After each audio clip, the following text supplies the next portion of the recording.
Assalamualaikum warahmatullahi wabarakatuh. Saya Fira Salsabila dari Prodi S1 Pendidikan Kimia Universitas Muhammadiyah Semarang akan menjelaskan apa itu ikatan kimia.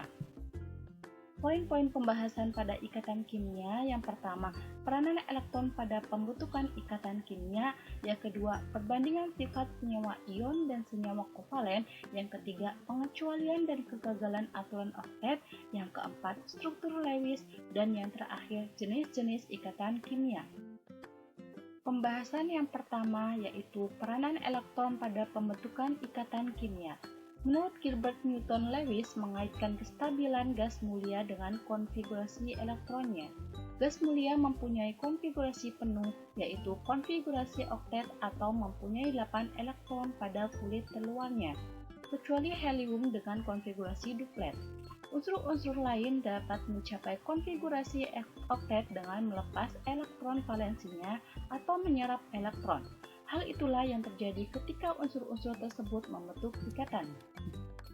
Jadi dapat dikatakan bahwa gas mulia bersifat stabil karena konfigurasinya sudah oktet atau duplet untuk helium, dan unsur selain gas mulia membentuk ikatan dalam rangka mencapai konfigurasi oktet. Berikut adalah tabel konfigurasi elektron stabil unsur-unsur gas mulia. Contoh pada konfigurasi unsur helium 2, neon 2, 8, argon 2, 8, 8, kripton 2, 8, 18, 8, xenon 2, 8, 18, 18, 8, dan radon 2, 8, 18, 32, 18, dan 8.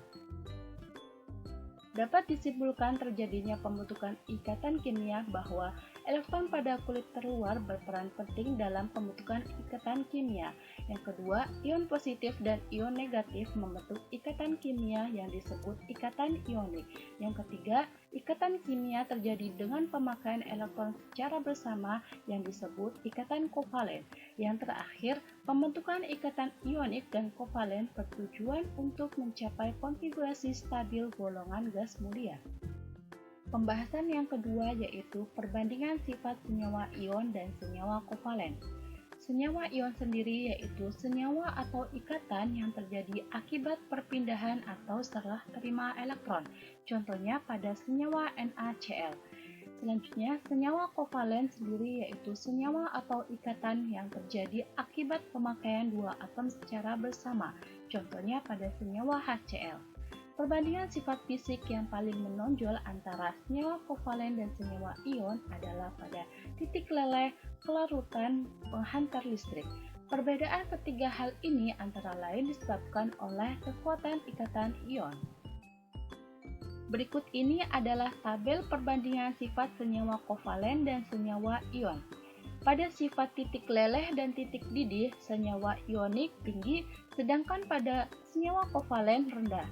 Pada wujud keadaan kamar, senyawa ionik padat, sedangkan pada senyawa kovalen padat, cair, dan gas.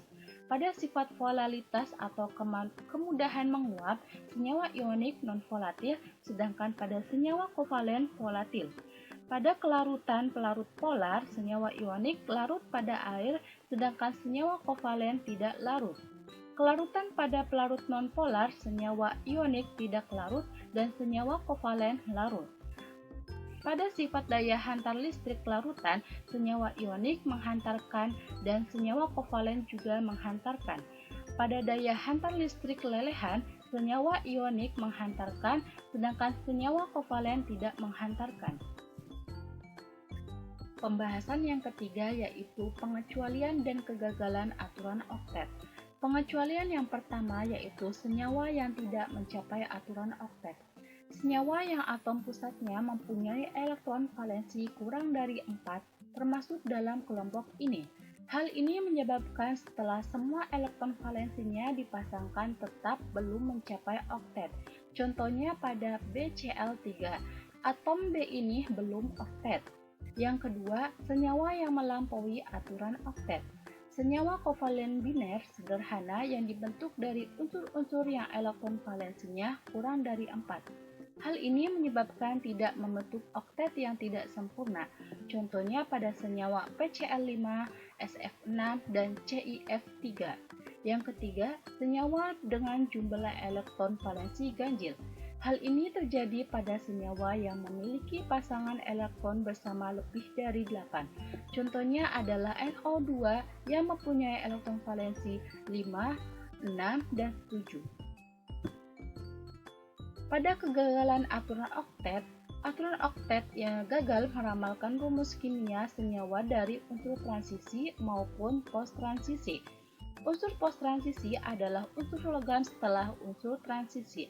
Contohnya pada unsur Sn mempunyai 4 elektron valensi, tetapi senyawanya lebih banyak dengan tingkat oksidasi plus 2. Yang kedua, Bi yang mempunyai 5 elektron valensi, tetapi senyawanya lebih banyak dengan tingkat oksidasi plus 1 dan plus 3. Pada umumnya, unsur transisi maupun unsur post-transisi tidak memenuhi aturan oktet. Pembahasan yang keempat yaitu struktur Lewis. Struktur Lewis sendiri adalah cara menggambarkan bagaimana atom-atom berikatan membentuk molekul dengan menggunakan penanda seperti noktah atau tanda X untuk mewakili elektron yang terlibat dalam pembentukan molekul. Elektron yang terlibat ini biasanya hanya elektron valensi atau elektron yang berada di kulit terluar. Langkah-langkah untuk menggambar struktur Lewis yang pertama, menentukan jumlah elektron valensi dari masing-masing atom. Yang kedua, menentukan jumlah elektron valensi dari setiap atom apabila kaidah oktet atau duplet dipenuhi. Yang ketiga, mencari selisih jumlah elektron valensi sesuai aturan oktet atau duplet dengan jumlah elektron valensi sebenarnya. Yang keempat, hasil dari nomor 3 dibagi 2. Hasil ini merupakan jumlah ikatan yang akan digunakan dalam molekul. Yang terakhir, gambar susunan atom dari molekul dengan menuliskan lambang atom terlebih dahulu. Pembahasan yang kelima, jenis-jenis ikatan kimia. Sebelum membahas jenis-jenis ikatan kimia, apa itu pengertian ikatan kimia? Ikatan kimia adalah sebuah proses fisika yang bertanggung jawab dalam interaksi gaya tarik-menarik antara dua atom atau molekul yang menyebabkan suatu senyawa diatomik atau poliatomik menjadi stabil.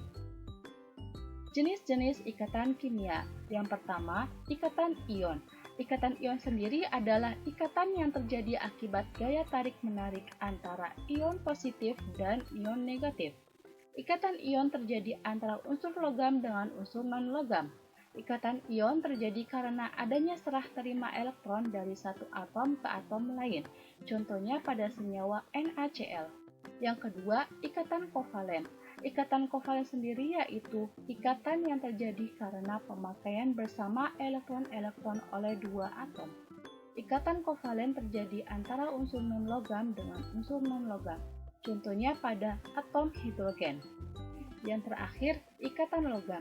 Ikatan logam adalah ikatan kimia di mana gaya antar atomnya terbentuk karena penggunaan elektron bersama-sama, tapi tanpa memiliki arah yang tertentu. Ikatan logam terjadi karena adanya delokalisasi elektron. Macam-macam ikatan kovalen. Yang pertama, berdasarkan jumlah PiI-nya, ikatan kovalen dibagi menjadi 3. Yang pertama, ikatan kovalen tunggal, yaitu ikatan kovalen yang memiliki satu pasang PiI. Contohnya pada H2, H2O yang memiliki konfigurasi elektron H sama dengan 1 dan O sama dengan 2 dan 6. Yang kedua, ikatan kovalen rangkap 2, yaitu ikatan kovalen yang memiliki dua pasang PiI yang contohnya O2 dan CO2 yang memiliki konfigurasi elektron O sama dengan 2, 6, C sama dengan 2, 4. Yang ketiga, ikatan kovalen rangkap 3, yaitu ikatan kovalen yang memiliki 3 pasang PiI. Contohnya pada N2 yaitu konfigurasi elektronnya N sama dengan 2 dan 5. Yang kedua, berdasarkan kepolaran ikatan.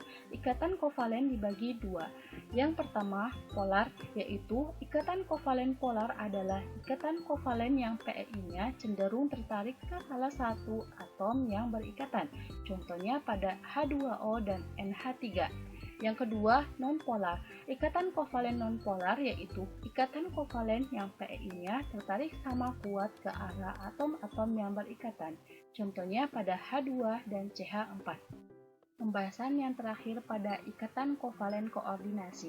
Ikatan kovalen koordinasi adalah ikatan kovalen yang PeI-nya berasal dari salah satu atom yang berikatan.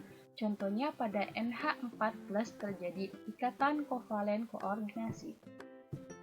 Sekian presentasi dari saya, kurang lebihnya mohon maaf. Terima kasih. Wassalamualaikum warahmatullahi wabarakatuh.